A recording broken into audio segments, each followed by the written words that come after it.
crucial things God's chosen ones should never reveal or discuss publicly. Some matters are meant to be kept discreet between you and the Lord alone. Let's examine them. Number 1. Your future plans and dreams. The first thing to keep private is your future plans and dreams.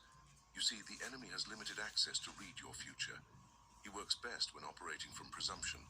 The more intel he can gather through your loose talk, the more ammunition he has to sabotage God's intentions for you. Proverbs 29:11 warns that a fool utters all their mind, but the wise keep it in till afterwards. Learn the wisdom of holding your peace regarding what God shows you about your destiny. Don't be quick to announce revelations that may not yet be clear or established. Mary, the mother of Jesus, was told she would miraculously give birth to the Messiah. This precious promise was meant for silent incubation in her heart, only to be revealed when God's timing was ripe. Visionaries understand that dreams are like babies, needing protection and nurturing during the early fragile stages. Premature oversharing can open you up to misunderstanding, skepticism, and attacks at the wrong time.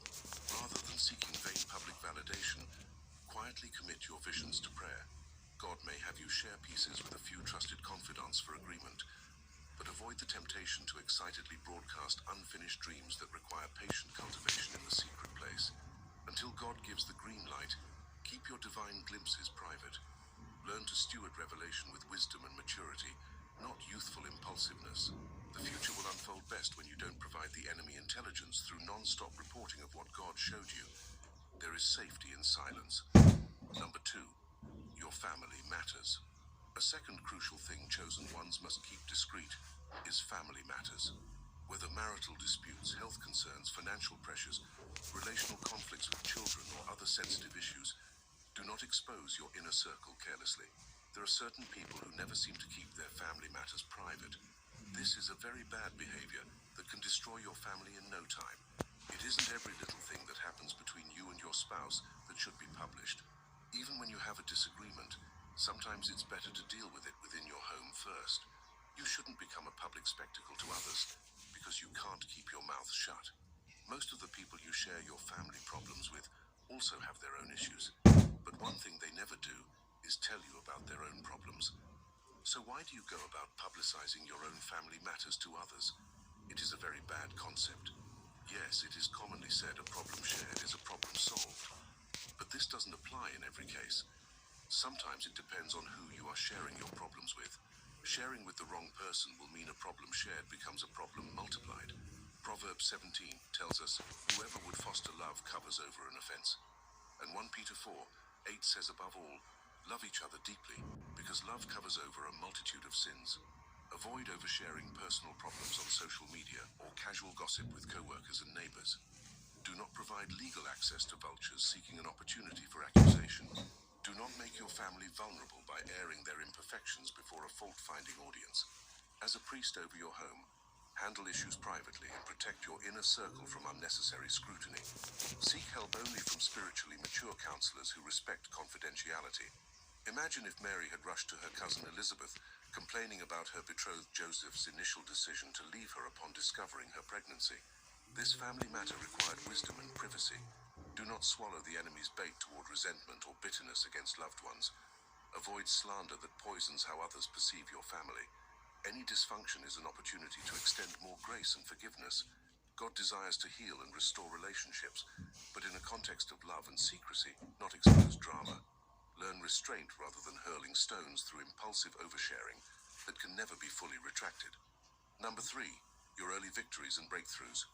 A third area of discipline for God's chosen ones is learning to keep early breakthroughs and victories private. When God first grants you favor, promotions, financial increase, or new opportunities, it can be tempting to instantly alert the media. Proverbs 21:5 tells us, the plans of the diligent lead to profit as surely as haste leads to poverty. Your breakthrough is still fragile. Wait for God's timing before unveiling it publicly. Impatience can forfeit the fullness of the promise. When King Saul was anointed, the prophet Samuel told him in 1 Samuel 10, once these signs are fulfilled, do whatever your hand finds to do, for God is with you. He did not say broadcast on Facebook that God is with you. It was a sacred secret. David defeated Goliath while still a novice warrior. If he had started boasting prematurely, the enemy could have quickly eliminated him before his reign was established. But David kept silent, waiting on the Lord for the next steps. For example, say God grants you major business success early on. Avoid the limelight until your increase stabilizes. Joseph modeled this, not boasting of his gifting until he was mature and ready to lead. Publicizing a fledgling breakthrough invites unnecessary spiritual attacks, jealousy, and competition. It's smarter to silently establish your vine first before unveiling the fruit. Mysterious maturity confounds enemies. Young entrepreneurs often make this mistake, proudly declaring a startup's early traction that is not yet stable or permanent. Avoid hasty publicity that tries to leverage quick wins not yet solidified. There will be time for more public celebrations later. Allow God to mature your increase out of the limelight before unveiling it. Impatience can breed attack, envy, and complication, but learning to wait on divine timing protects your harvest. Number 4, your financial status.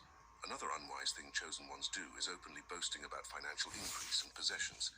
In this age of social media, many fall prey to pride and showing off, but ostentatious displays often lead to catastrophe.